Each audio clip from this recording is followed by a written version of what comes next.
Welcome to the Real News Network. I'm Jessica Devereaux in Baltimore. On Friday, the president of McDonald's was interrupted during a talk by an employee of 10 years and mother of 2, Nancy Salgado. She confronted him about not being able to make ends meet. Let's take a listen to what she had to say. Woman and a single mother of 2.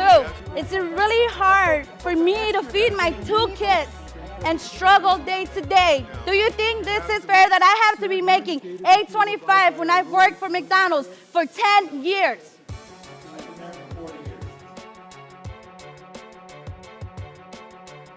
The thing is that I need a raise, but you're not helping your employees. How is this possible? You're going to be arrested. You're asking and you're out here putting your face and said, I've done all this, but to your employees, you haven't done anything. Now joining us from Chicago is Nancy Salgado. Thanks for speaking with us, Nancy. Hi, good afternoon. No problem. Thank you for having me. So Nancy, like you said in the video, you're a mother of 2 and you cannot afford to even buy your children shoes. What made you take this risk?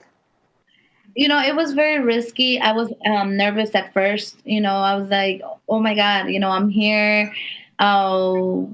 You know, what am I going to do if he tells me things back? You know, it was kind of scary, you know, it was just thinking over and over. The strength was very powerful.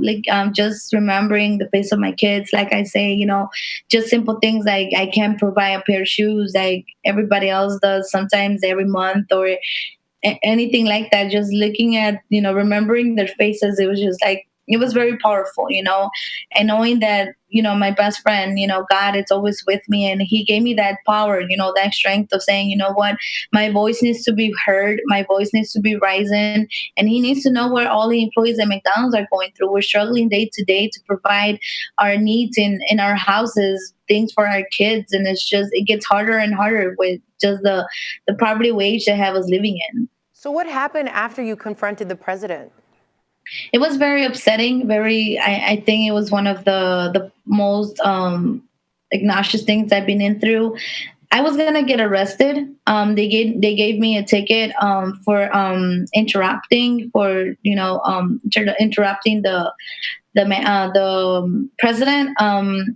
They just told me, you know, well, you're being under arrest because you just interrupted, you trespassed the property, and you're just gonna go to jail. We're gonna take your fingerprints, you know. And what I remember just telling them, well, like, so because I have to speak out my mind and I have to tell the president the poverty wage I'm living in, that's just against the law, you know, just be able to speak up your mind and say, you know what, I can't survive with $8.25. It's ridiculous that I'm going to get arrested, you know? Yeah. Do you still work at McDonald's and do you fear any sort of retaliation? Yes, I'm still currently working at McDonald's. You know, there's nothing going around that I know of. Would they be? I had some hours cut off, you know? Do I feel they're going to do something against me? I do. You know, they haven't done anything yet. And you said that you make $8.25 an hour, and that's just not a fair wage. What do you think is a fair wage, and why? I think a fair wage is $15 an hour because, you know, it's a daily job where you have to come in with so much energy, you know, that you just don't get out of anywhere. You know, I love my job. I love interacting with customers.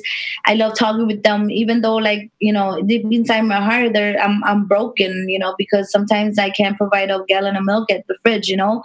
But it takes a lot of energy, a lot of knowledge, a lot of multitask, you know.